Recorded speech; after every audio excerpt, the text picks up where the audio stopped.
Good morning, students, and welcome to the online classes of the Wisdom School. Today, we are going to start a new chapter, that is, chapter number 4, My Family and Me. So, everybody, please open page number 20. Yes, now everybody write down the date 21/7/2021. The name of the chapter is My Family and Me. Chapter number 4. Write down the date, and now we will start with warm up.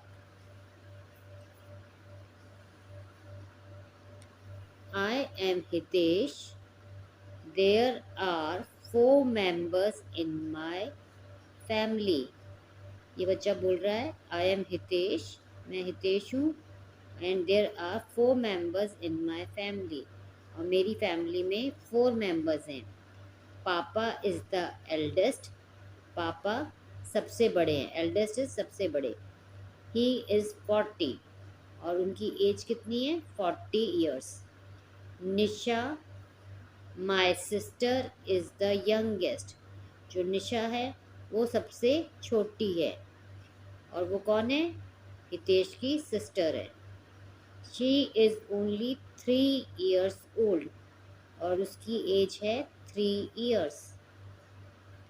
She is the baby of the family, और वो family की क्या है, baby. People often tell me that I look like my mother. ज़्यादातर लोग मुझे क्या कहते हैं कि मैं अपनी मम्मी के जैसे दिखाई देता हूँ. That is because we both have brown eyes. ऐसा इसलिए कहते हैं क्योंकि मेरी और मम्मी दोनों की आईज ब्राउन है. एंड स्ट्रेट हेयर, और दोनों के हेयर भी स्ट्रेट हैं. निशा लुक्स लाइक माई फादर. निशा किसकी जैसे दिखाई देती है, पापा की जैसी दिखाई देती है. They both have curly hair and black eyes. उन दोनों के कर्ली हेयर्स हैं और ब्लैक आइज हैं. Now write a few details of your family in the blanks given below. यहाँ पे कुछ लाइंस दी हुई हैं नीचे, जिनके अंदर आपने अपनी फैमिली की डिटेल्स लिखनी है. Do you also look like someone else in your family. क्या आप भी हितेश की तरह अपने फैमिली में किसी से सेम दिखाई देते हो, या कुछ चीज़ें आप में सेम हैं. What are the things common in the two of you. आप दोनों में क्या क्या चीज़ें कॉमन हैं, सेम हैं, वो आपने यहाँ लाइन्स में लिखनी है. Now let us start the chapter. All kinds of families. A family consists of a group of people who are related to each other. Family क्या होती है, एक ग्रुप ऑफ पीपल है जो एक दूसरे से रिलेटेड होते हैं, एक दूसरे से जुड़े हुए होते हैं. A family can have a few और मैनी मेंबर्स. एक फैमिली में कुछ या बहुत सारे मेंबर्स होते हैं या हो सकते हैं. सो फैमिलीज में बी स्मॉल और लार्ज. इसलिए हम कह सकते हैं कि फैमिलीज स्मॉल भी हो सकती है और लार्ज भी हो सकती है. Now come to page number 21.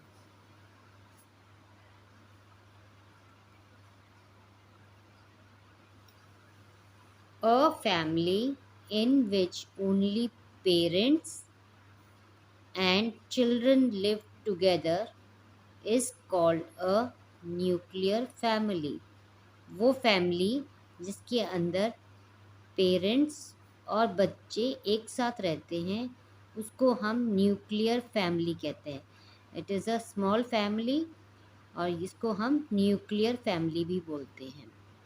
Now the other one is a family in which many members live together is called a joint family. वो फैमिली जिसके अंदर बहुत सारे लोग रहते हैं is called a joint family. बहुत सारे लोगों में कौन कौन आ गए? Parents, children and grand parents, या पेरेंट्स थे, चिल्ड्रन थे, और अब इसमें ग्रैंड पेरेंट्स भी साथ आ गए. So they are a joint family. ये सब एक ही साथ एक ही जगह रहते हैं. So this is joint family. Sometimes children may live with a single parent. कई बार कुछ बच्चे सिंगल पेरेंट के साथ रहते हैं. सिंगल पेरेंट कौन है? या तो वो मम्मा है सिर्फ, या वो सिर्फ पापा हैं.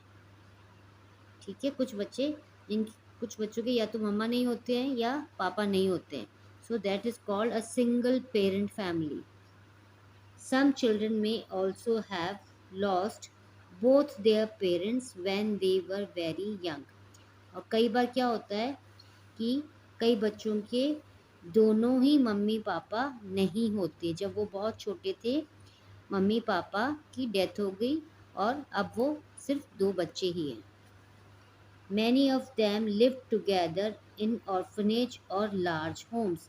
या तो वो कहाँ चले जाते हैं, उनको जिनके मम्मी पापा नहीं होते उनको वो लोग बच्चे कहाँ रहते हैं? वो ऑर्फनेज में रहते हैं, जहाँ पर दूसरे बच्चे भी रहते हैं उनके साथ में जिनके मम्मी पापा नहीं होते.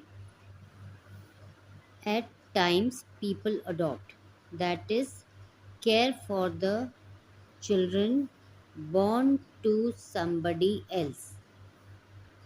कई बार एट टाइम्स मतलब कई बार पीपल अडॉप्ट, लोग गोद ले लेते हैं बच्चों को. कौन से बच्चों को? वो उन बच्चों को जिनके मम्मी पापा नहीं होते. And they care for the children born to somebody else. वो उन बच्चों को गोद लेते हैं जो वो उनके खुद के बच्चे नहीं हैं पर किसी और के बच्चे हैं, और वो उन्हें अडॉप्ट कर लेते हैं, गोद ले लेते हैं और उन्हें उनका पालन पोषण करते हैं. Now, the extended family. The people who are related to us are also called our relatives and are addressed according to their relationship to us. People who are related मतलब वो लोग जो आपसे रिलेटेड हैं, जिनका आपके साथ कोई रिश्ता है. Are called our relatives. उन्हें हम अपना रिश्तेदार या रिलेटिव्स कहते हैं. And address according to their relationship. और हम उन्हें उनके रिलेशनशिप के हिसाब से ही एड्रेस करते हैं. सपोज मम्मी का ब्रदर है, दैट इज़ योर मामा जी. अगर पापा का ब्रदर है, दैट इज़ योर चाचू और ताया जी. So this is how we address our relatives. Two or more children or the same of the same parent or parents are known as siblings. हमारे mummy papa के जो बच्चे होते हैं जो एक ही मदर फादर से होते हैं, दे आर आवर सिबलिंग्स. आपके रियल ब्रदर्स और सिस्टर आपके सिबलिंग्स हैं. Grandparents are our parents father and mother. जो हमारे ग्रैंड पेरेंट्स हैं वो हमारे पेरेंट्स के फादर और मदर होते हैं. People who are related to our mother are our maternal relatives. वो लोग जो हमारी मम्मी से रिलेटेड है, जो लोग मम्मी के रिश्तेदार हैं, उन्हें हम मटर्नल रिलेटिव्स कहते हैं. जैसे हमारे मामा, मौसी, नानी, नानू. So these are our maternal relatives. People who are related to our father are our paternal relatives. Paternal relatives में हमारे कौन कौन आते हैं? चाचू, ताऊ जी, बुआ, दादू एंड दादी. और उनके आगे जो बच्चे होते हैं, चाची, ताई जी, फूफा जी, they are our paternal relatives. Our father और mother sister is called aunt. हमारे पापा की या मम्मा की सिस्टर जो होती हैं उन्हें हम आंट बोलते हैं. while their brother is called uncle. जबकि मम्मा और पापा के जो भाई हैं उनको हम अंकल बोलते हैं. The children that are our aunts and uncles have are known as our cousins. जो हमारी आंट्स और अंकल के जो बच्चे हैं वो हमारे कज़न्स कहलाते हैं. जैसे बुआ के बच्चे हो गए, चाचू के बच्चे हो गए, मौसी के बच्चे हो गए, मामू के बच्चे हो गए. All these are our cousins. ये सब कौन है? ये सब हमारे कज़न्स होते हैं. So this is all we are going to do today. I will explain you the chapter in more detail in our next class. Thank you, beta. Have a nice day.